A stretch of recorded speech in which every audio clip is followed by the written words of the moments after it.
salut à tous, bienvenue dans ce nouveau Jupitop, top des jeux sortis en 2012. Pour rappel, eh bien, on sort une vidéo par mois, voilà, vidéo top par on mois. a commencé avec la 2011, donc on continue normalement avec la 2012, donc on ira jusqu'à 2019. Oui, et donc, eh bien, cette fois-ci, on a sélectionné 6 jeux, voilà, on revient le top 6, oui. parce que on commence Voilà. tout doucement à jouer en 2012. C'est ce que j'allais dire, on commence tout doucement à jouer. Enfin, quoi qu'il y a des jeux, je regarde vite fait qu'on a découvert il y a moins longtemps que ça, mais bon, voilà. Mais bon. Et donc, pour rappel, c'est un terme bien sûr très subjectif, et la volonté c'est de parler de jeux auxquels on a déjà testé, forcément, pour avoir un avis. Oui, pour avoir notre avis. Tout simplement, les jeux c'est compliqué. Les jeux auxquels on a joué et idéalement les jeux qu'on possède. En ludothèque. Voilà. Mais, Donc, exception pour le premier, justement. Ouais, exception pour le premier, puisqu'il s'agit de Las Vegas. Donc en 6ème position. Ouais. Alors Las Vegas, c'est quoi? Eh bien, vous êtes dans un casino, vous avez 6 tuiles, numérotées donc de 1 à 6. Et là, il va y avoir des gains sur ces différentes tuiles. Je ne sais plus si c'est des casinos ou si c'est des en jeux. fait, on est à Las Vegas et c'est vraiment tous des casinos différents. Ouais, c'est ça. Et alors, eh bien, chaque joueur va lancer ses dés.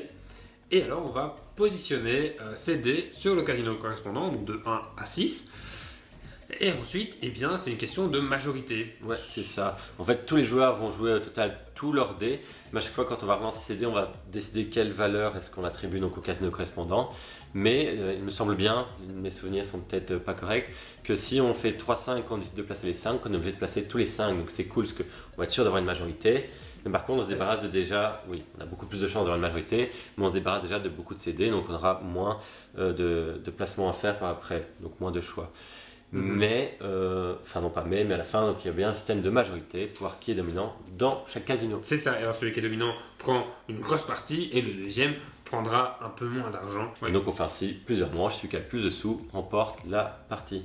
Tout à fait. Voilà, ça fait un moment qu'on y a joué. Ouais, j'ai fait quelques parties moi de Las Vegas, mais oui, il y a déjà quelques années. J'ai un très bon souvenir dans le barrageux dans lequel on l'a testé près d'ici. Ouais. Enfin c'est pas un barrageux en fait, c'était un événement plutôt dans un bar tout court. C'était dans une soirée jeu et voilà. Et moi j'avais joué aussi. Et c'est vrai qu'on l'a conseillé comme jeu d'ambiance et c'est très très sympa. C'était un peu moins connu de notre côté. Ouais. Mais, et finalement, je pense qu'il est quand même relativement connu. Il a été nommé au Spiel, il me semble, ou à l'Astor. Non, au Spiel. Donc, ouais, il est quand même connu et franchement, ouais, pour mettre de l'ambiance sans prise de tête, un petit jeu de bluff ainsi d'enchères, on peut dire, hein, pour la majorité. Ouais, avec des placements de dés, etc. Non, c'est cool. Très très cool jeu. Donc voilà. Il mérite sa place au classement des meilleurs jeux 2012, je pense. Ouais. Alors, deuxième meilleur jeu 2012. Oui. Alors, en 5ème position, il s'agit de Tokaido.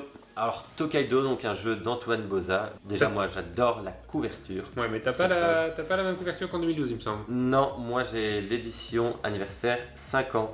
Bien que je vois pas de nom sur 5 ans. Donc j'espère que je me suis pas fait avoir, c'est bien l'édition anniversaire que j'ai eue. Non, je rigole, normalement oui. Et donc Tokaido, déjà pour l'anecdote, on l'a découvert nous grâce à BGA, donc il y a un an. Donc, BGA c'est Board Game Arena. Donc ça existe depuis longtemps, mais nous on a commencé à jouer sur BGA il y a un an. C'est pour ça qu'on l'a découvert. Il est super cool. En fait, c'est un jeu où on va être des touristes au Japon. On va devoir en fait aller de Tokyo à Edo en passant par différents points relais. En fait, on va avancer comme un jeu de loi pour activer certaines actions. Et donc, je vais revenir après pourquoi j'ai dit ça. Et donc, en fait, il y aura une échoppe où on va pouvoir acheter des articles pour faire une collection. Il y a un endroit où on va pouvoir faire des offrandes au temple pour à la fin de partie marquer des points si on a été le plus généreux. Il y aura aussi des endroits pour entamer des panoramas. Ouais, il y a des endroits où on va pouvoir visiter des touristes, enfin, avoir avoir des rencontres. Ouais, c'est ça, tout à fait, qui apporte différents bonus. Et en fait, on va devoir s'arrêter 4 fois avant Edo, ou en comptant Edo, je ne sais plus, dans des points relais pour aller manger. Et nous, là aussi, une subtilité, c'est qu'on va piocher un certain nombre de cartes égal au nombre de joueurs plus 1. Le premier qui arrive au point relais, il va devoir choisir une carte nourriture. Puis les suivants, on va devoir choisir parmi celles restantes. Donc, si on arrive en dernier au point relais, ok, on aura pu prendre plus son temps sur les cases d'avant pour faire plus sa petite popote, j'ai envie de dire. Mais par contre, on aura moins de choix niveau bouffe et c'est risqué parce qu'on ne peut pas manger 2 fois le même plat et manger rapporte 6 points. Enfin, et alors, pourquoi tu disais que c'était un jeu de loi? Oui, parce que ce que je trouve marrant, c'est que la mécanique de base, ça se base vraiment sur le principe de t'avances juste sur le plateau et en fait tu dois pas lancer de dés par contre, là à l'inverse du jeu de loi. Tu décides vraiment où tu vas, donc tu dis ok, je vais hyper loin, mais non, parce que Le but c'est de visiter le plus d'endroits possible et en fait tu ne vas pas non plus aller juste devant toi parce que le truc c'est que tu ne peux pas aller sur les cases où sont déjà arrêtées des personnes. Donc si tu te mets juste devant, que tout le monde fait ça, après tu ne pourras pas aller les lieux qui sont 2-3 cases devant toi selon le joueur auquel vous jouez. Et donc en fait, voilà, c'est comme ça qu'on va créer sa stratégie. Oui, alors qu'on va de se dire quel choix est-ce qu'on veut. Ouais, qu'on va essayer de pas choisir, pas être le dernier à aller manger, parce que sinon, si je suis le dernier à aller manger, j'ai plus beaucoup de choix. Ouais. Voilà. Et donc il va falloir faire vraiment des sacrifices, et dire on peut pas aller partout quoi. Et donc tout ça pour dire que je ne sais pas pourquoi je dis le jeu de loi finalement. Effectivement, il y a un plateau et on avance. C'est rare les jeux où on avance. Donc pardon, j'ai pas compris jeu de loi. Pardon Antoine Bozin pour la comparaison en plus incohérente au jeu de loi. Vous pouvez aussi le massacrer en commentaire. Allez-y. Mais je me comprends quand même, et donc je trouve vraiment ce jeu super cool, ce qui se base sur un principe. Ouais, j'aime beaucoup aussi ce jeu. Pourquoi on l'a mis qu'en 5ème position? Parce qu'il y a un petit souci au niveau de l'équilibrage, j'ai l'impression. Des personnages de départ. Des personnages de départ. En fait, il y a des personnages de départ qui sont vachement puissants, et puis il y a des personnages de départ qui sont un peu bof. Et au final, voilà, je trouve que en fonction du personnage de départ qu'on a en main, on a plus ou moins de chances de gagner. Oui, ça se déséquilibré, à ça s'ajoute que c'est un jeu quand même fort hasardeux, et c'est vrai qu'on est moins friand de ce genre de jeu. Quand il y en a un peu, oui bien sûr, mais voilà, après ça reste un très bon jeu, et c'est pour ça qu'il est dans le top 2012. Voilà, il est carrément 5ème, donc il est mieux que Las Vegas qu'on adore déjà pour nous, donc c'est un très bon jeu. 4ème jeu de ce top 2012, il s'agit de The Island. The Island, un jeu moins connu que les autres encore, je pense. Moi je connais très peu. Ouais, franchement, je trouve sa mécanique très très sympa. En fait, on va vraiment se taper dessus dans ce jeu-là parce qu'on est sur une île. On a des petits meeples comme ça sur l'île. Et en fait, on va devoir se sauver de l'île parce qu'elle est en pleine éruption. Enfin, il y a un volcan au milieu de l'île qui est en pleine éruption. Et donc, on va devoir sauter dans la mer, idéalement via des barques pour aller rejoindre une des 4 extrémités du plateau qui sont en fait des plages pour rejoindre la terre ferme. Et donc en fait l'île elle est constituée de quoi? Elle est constituée d'abord de sable tout autour, puis après quand on rentre un peu plus vers le centre, de forêt et puis de montagnes. Et parmi ces montagnes en fait il y a une tuile volcan. Et donc en fait comment ça va se passer? À son tour on va pouvoir effectuer différentes actions et on devra aussi retirer une tuile qui constitue l'île. Donc en premier on va devoir retirer les tuiles plage, puis quand il n'y en a plus les tuiles forêt, puis quand il n'y en a plus retirer les tuiles montagne. Et ainsi c'est vraiment ce que l'île va vraiment disparaître petit à petit. Donc vraiment pour refléter cette éruption. Et en fait la fin de partie est déclenchée quand on révèle le volcan qui est parmi les tuiles montagnes, parmi les derniers types de tuiles, donc c'est plutôt vers la fin. Et là on garde les points selon les meeples sauvés parce qu'ils ont des petits scores de 1 à 6 en dessous. Donc c'est vraiment marrant, on est aussi sur un jeu pas d'ambiance mais plus, enfin si on met de l'ambiance qu'on va se taper dessus, qui va peut-être créer des petites disputes. Super marrant, donc un peu moins stratégique, plus marrant, il faut juste retenir où on a passé ses bons meeples et puis c'est plus de la chance, des petits coups fourbes, ainsi de suite quoi. D'accord, une boîte qui est quand même, qui sent un peu vieux. On voit que ça vieillit quand même, ouais. Voilà, on est plus sur un jeu déjà collector quoi. Et voilà, ouais. J'ai jamais joué moi personnellement, donc j'ai fait purement confiance à Thomas là-dessus. Ouais. Mais après il m'a fait confiance pour le 2e jeu de ce top. Ouais.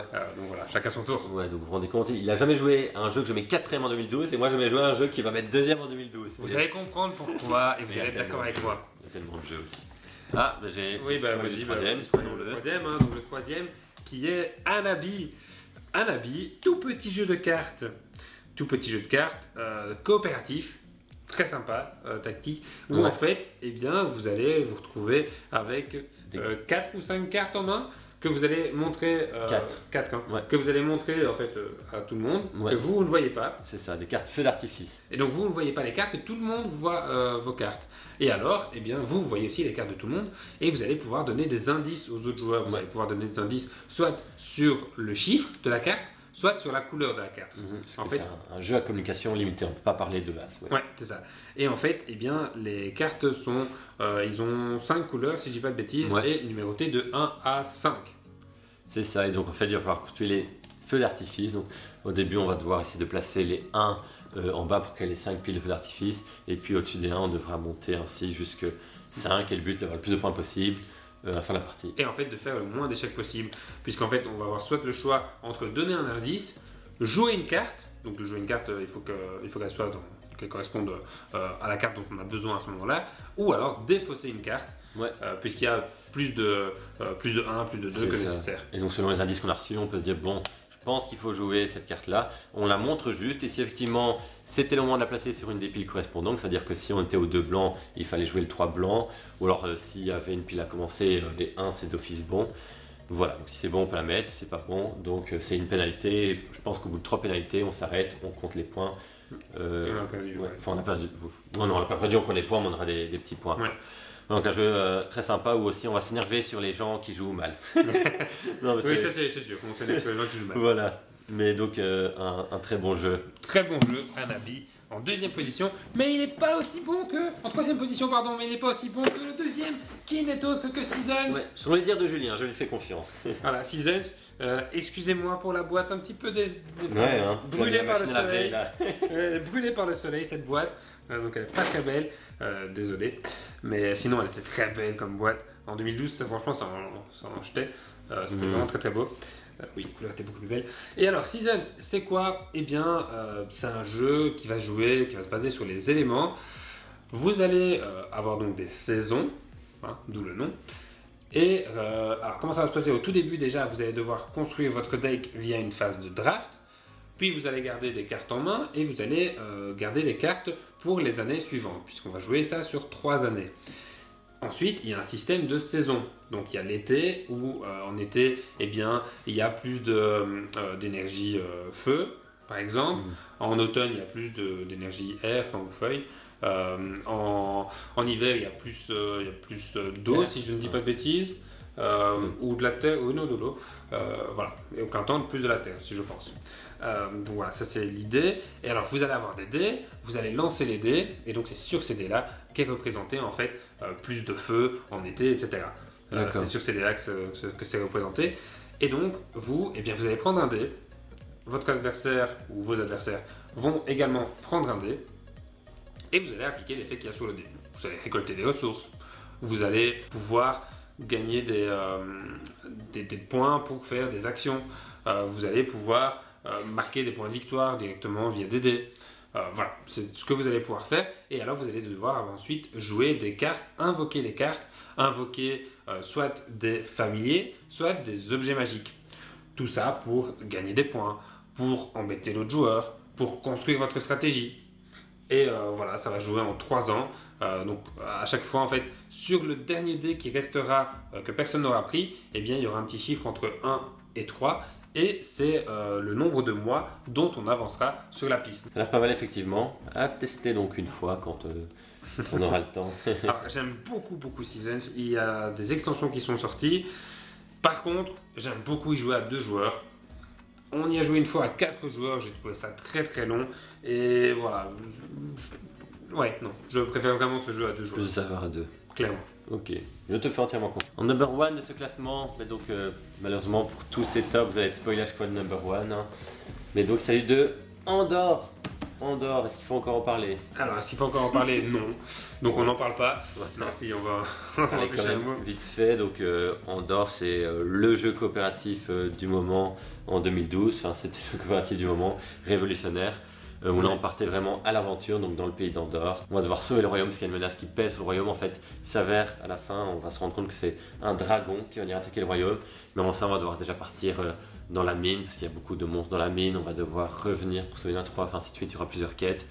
Et c'est très bien foutu parce que en fait, on va tous débattre ensemble. On va tous se parler de ah tiens, là ici, il faudrait faire ça et tout. On va vraiment s'organiser comme une vraie troupe d'aventuriers, quoi. Ouais, c'est un jeu coopératif et c'est un jeu qui va vous demander de faire les bonnes actions au bon moment, de ne pas perdre trop de temps. Ça, vous êtes obligé de faire les bonnes actions au moment en fait, c'est ça. C'est presque plus un jeu de puzzle, entre guillemets, dans le sens où si vous vous traînez, eh bien alors il y a un jeton de temps qui va avancer trop vite et vous n'allez pas pouvoir gagner la partie. Voilà, c'est un jeu qui ne demande pas beaucoup d'erreurs quand même. Non, c'est ça, qui laisse pas la place à l'erreur. Non, c'est ça.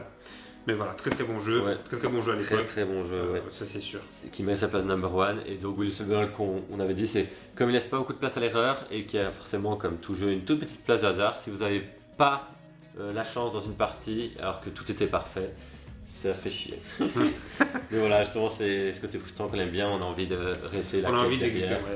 C'est ça qui est bien avec les quêtes, c'est qu'on a toujours envie de réussir cette quête. Ouais, et il y a eu plein de scénarios gratuits, enfin de quêtes en plus. Ouais. Il y a une réelle communauté autour de ce jeu. C'est ça, surtout créé par la communauté. Ouais. Mais autour de ça, on a vu Andorre version 2 joueurs, Andorre Junior, donc ça continue. Même si on entend peut-être un peu moins parler de la version de base. Voici qui conclut cette vidéo Top Jeu 2012. Ouais. Voilà, donc si elle vous a plu, likez la vidéo. Dites-nous en commentaire de la vidéo. Votre top perso, hein, quel jeu est honteux que ce soit dans stop, quel jeu est honteux que ça ne soit pas en stop. De ne pas s'y trouver. Voilà, abonnez-vous à notre chaîne YouTube si ce n'est pas déjà fait. Ouais, et on se dit au mois prochain pour le top 2013, mais Ouais. avant ça, pour d'autres vidéos, bien évidemment. Oui, notamment la prochaine qui sera l'actualité ludique du mois d'avril. Voilà, salut à tous. Salut à tous.